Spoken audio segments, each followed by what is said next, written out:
Hello, this is Lolly. I recently did this Craftex painted traveler's notebook cover, and you requested a tutorial on this, so I'm going to show you.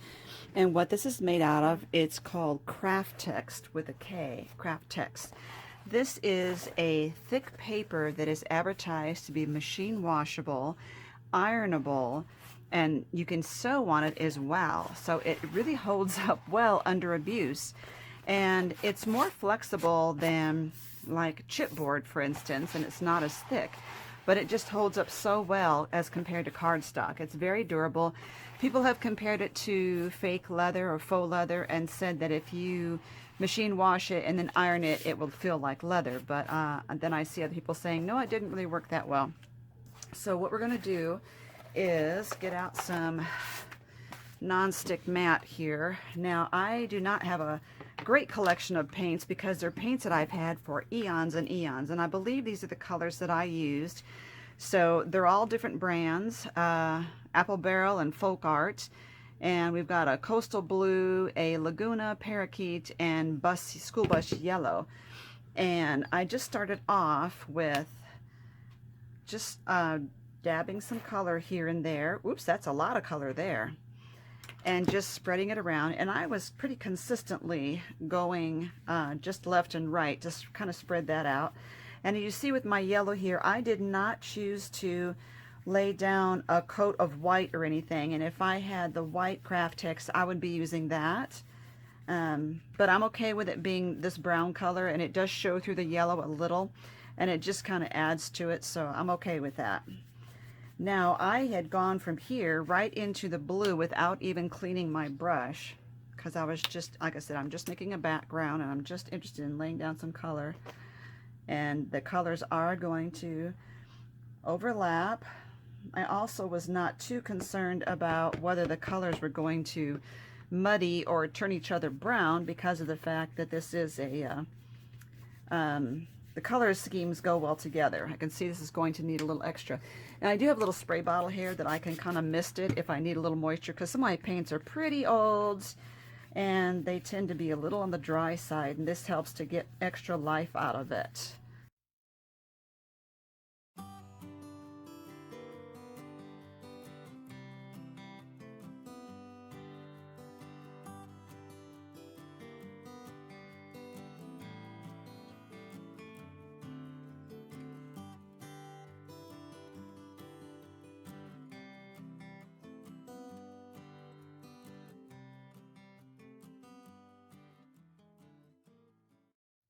Okay, I like taking this stencil. I love the polka dots, and putting a few dots on the my canvas. I'm going to call this my canvas now.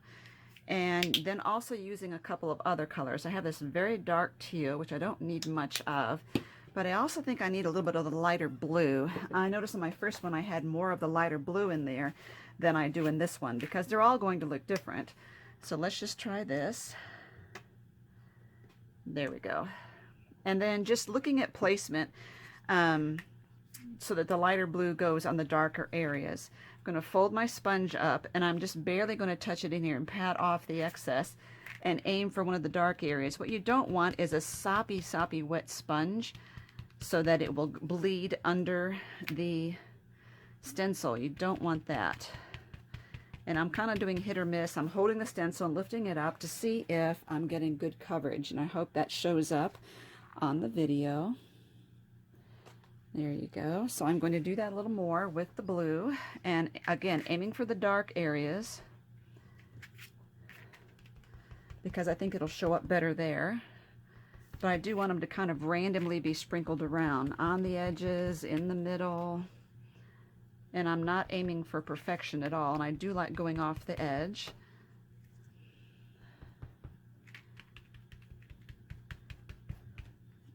And I'm not even, see, like this one, I kind of hit or miss there. I went around and didn't get good coverage there on purpose. So it's always important to make it look like it's just like random splatters.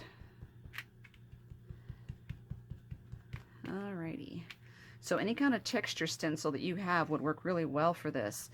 Alrighty, now I'm going to go right into this dark teal without even worrying about changing the color of my, changing the sponges or even washing that off. And because this is so dark, I'm going to be careful to not push too hard. And I might even overlap some of the areas that I've already done with the light blue, because it gives more dimension that way.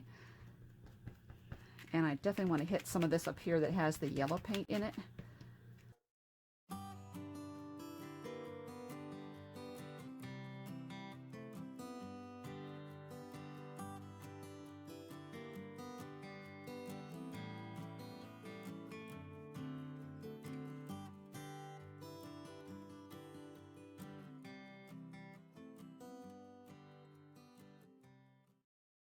So if you ever do too much and you think maybe the white is too bright, just go over it again with a lighter color to dull it down. So if part of your mixed media is too dark, just go over it with a light color or, you know, some texture. If it's too bright, go over it with a dark, and you can just keep going back and forth.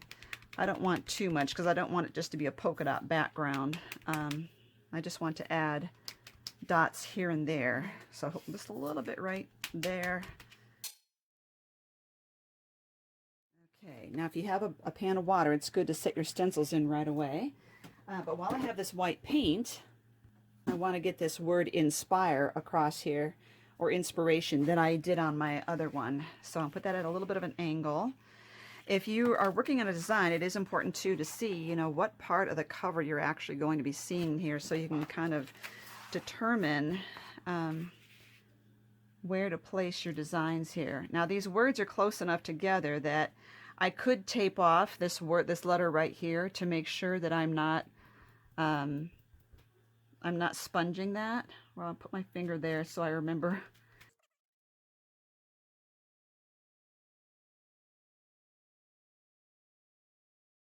And if I had too much ink or paint on there, it would be really fuzzier than it is and hard to read. Now you'll notice on the original here, I have thin lines that I have stenciled on here. Now that was a friend's stencil and I don't have that. So I have these really thick lines. I'm going to see what I can do with it, but I do want to use this for a pattern. So I'm looking for the black paint, and it doesn't take much. And I'm going to use the same sponge that I've been using because I don't think it's going to cause me any problems. And even if it did, it's okay to get a varied depth of color here. So I'm just going to try to hold this out and just do light sponging here and there around this line and see what I think of that. That's kind of cute because it's going to be wavy underneath it.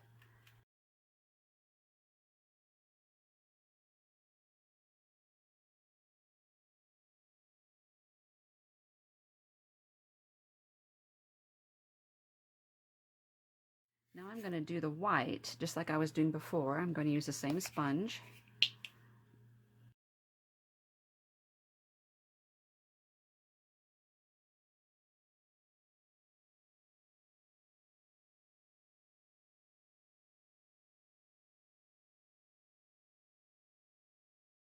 I pretty much didn't do this because I know I'm going to put my flower there.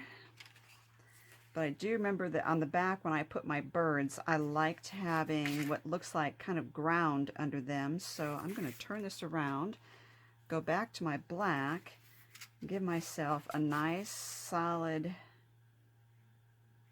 line here for my birds to be standing on so they're not floating in midair.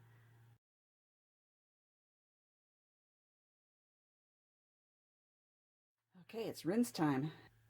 Okay, that's all rinsed off, and I just realized I forgot to put my paint shirt on.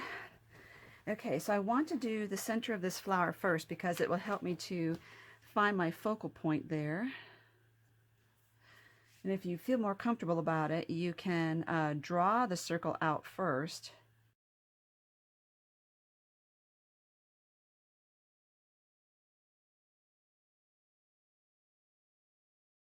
Thinking while I have that pink going, I might as well start the bird over here. Whoops.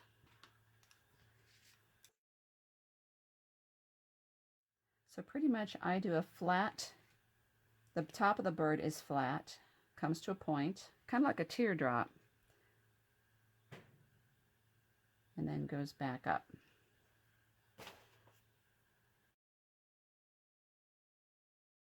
There you go. There's your lolly bird.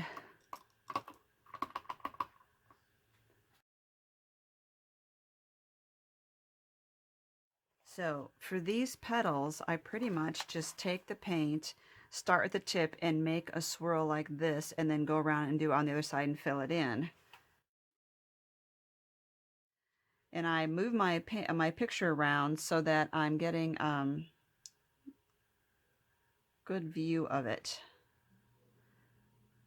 And I make that square right there.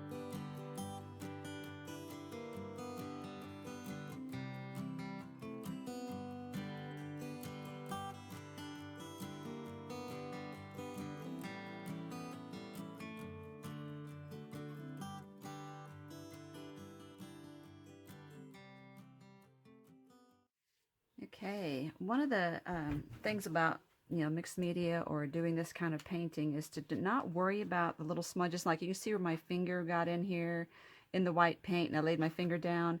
Just go with it, and you can mask it. You can add other white dots in the area to help alleviate that focus. This paint is what I used for the bird. But I just discovered that it's pretty watery, and that because of that, I end up having to do several coats of that bird.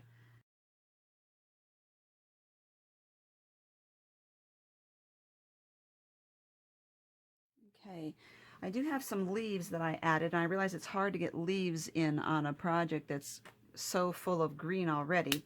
This is a slightly different color of green than what I have in the rest of this. This is called fresh foliage. Plus I'm going to outline the leaves in black marker when I'm done. But you can even see here how it's really showing up.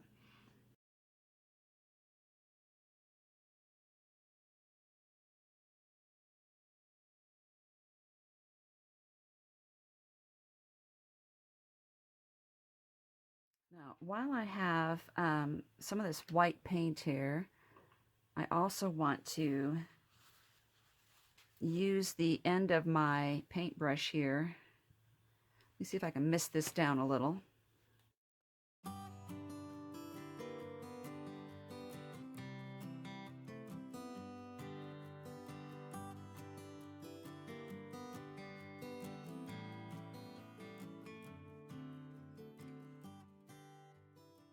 Okay, now those are pretty thick, and those are going to take a little longer to dry than everything else. So I'm going to take this, rinse everything up, and let it dry overnight, because I put some pretty thick coats here, and we'll come back and work on this tomorrow. I want to add the little wings for the birds here, and I'm going to put purple wing here and this blue wing there. Again, I'm doing a teardrop here.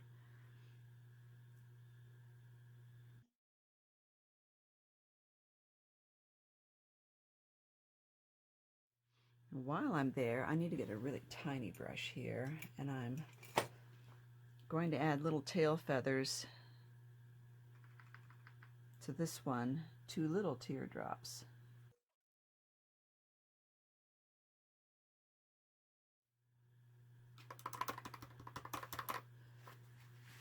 And then the purple for this one.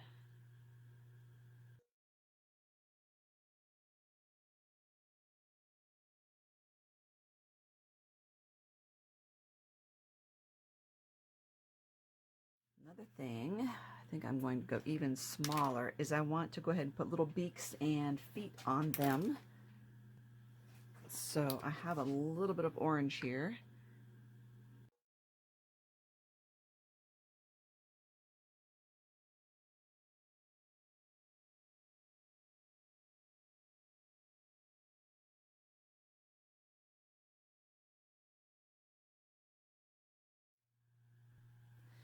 Now what I do for accents, I use the Football 1.5 and the Signo white, Uniball Signo white. Now I've never had problems with these before because I use them. I've never had them smudge once dry, and I have even sometimes used matte fixative, and I've even used clear coats of like Mod Podge before, but I've noticed that when I did the varnish, it did something to reactivate these and smear them, especially the black. So if I wanted to use the varnish on this again, I would need to use a matte fixative spray on it, like 3 coats before I could do the varnish. So I will still do that because I love the look of this and what it's doing to accent this. So I'm going to assume that there's light coming down from this direction, creating shadows on the left and bottom of all these letters.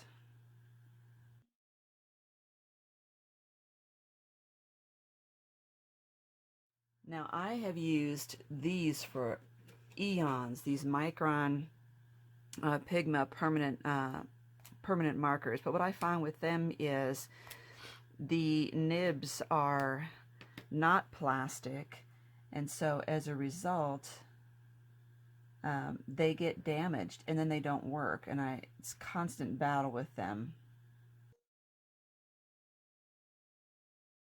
Now I'm also going to outline the leaves, the flower, all of those. So I'm going to just outline this, and this is the point if you've ever made a mistake and you don't like how unsmooth your leaf is, you can just kind of make it look better. Then I'm going to take this and just make a swirly in here and add a little shading with some lines here.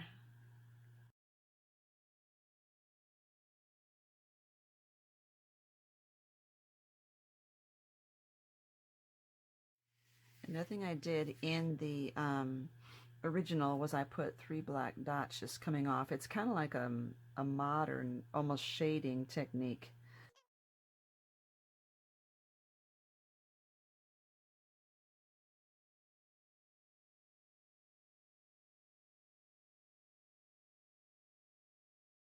Now, this is typical too when you're writing with a marker on painted surface and it's rough. You can see how I went off of my line there. See if I can focus on that. Okay, you can see the line there. So you can leave it alone, or you can try to balance that by doing that on all of them to look like it's part of your shading. You know, it's kind of how you want to play with it. You can just leave it. You can, like I said, you can make random lines in a few of them here like this.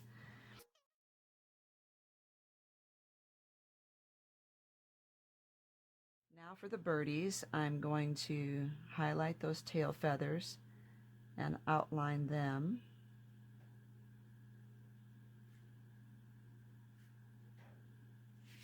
And I'm going to give them a little eye that really makes them come alive.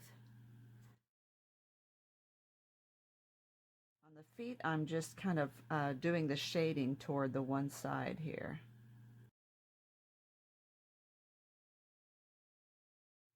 Now, the other thing I did, and this is show you how how my mind works. I had sprinkled some words throughout here, and I used white, and I wrote on the black lines: joy, gratitude, peace, kindness, beauty, love, hope, friendship, and belief. Most people, you see the word believe. Well, I want to be consistent. Whenever I write a list of words, they're all nouns. That's why I chose belief instead of believe, because believe is a verb. So that's just kind of my hang up there. Okay, so I could also use black over the white words, but I am going to stick with what I did before and just write some random words here.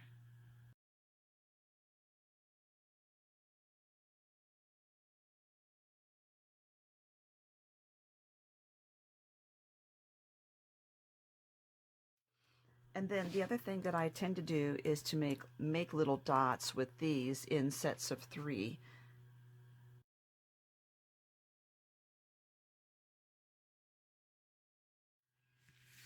And I think I'll not do the white because I have a lot of white dots going on here anyway, so I think that's just fine.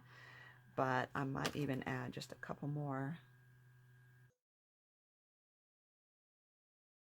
So that is the cover in a nutshell right there. Just play with whatever stencils you have, and if you do not feel creative enough to just hand draw or hand paint some items, use your stamps.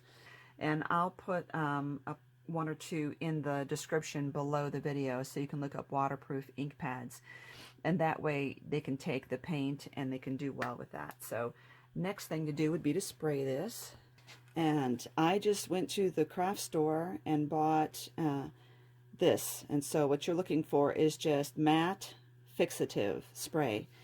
And so I make sure I have a nice, open area without, the doors closed or anything, or even put the fan on, and just give it a light coat, follow directions on the can, let it dry as long as it needs to, do another coat, let it dry, and do another coat.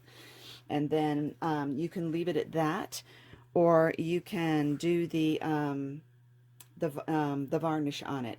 Then you also have on this side is this one, so you can leave that alone or you can work this as well. We are going to work this one as well, but I think I will put a little coat, at least one or two, to protect this before I flip it over.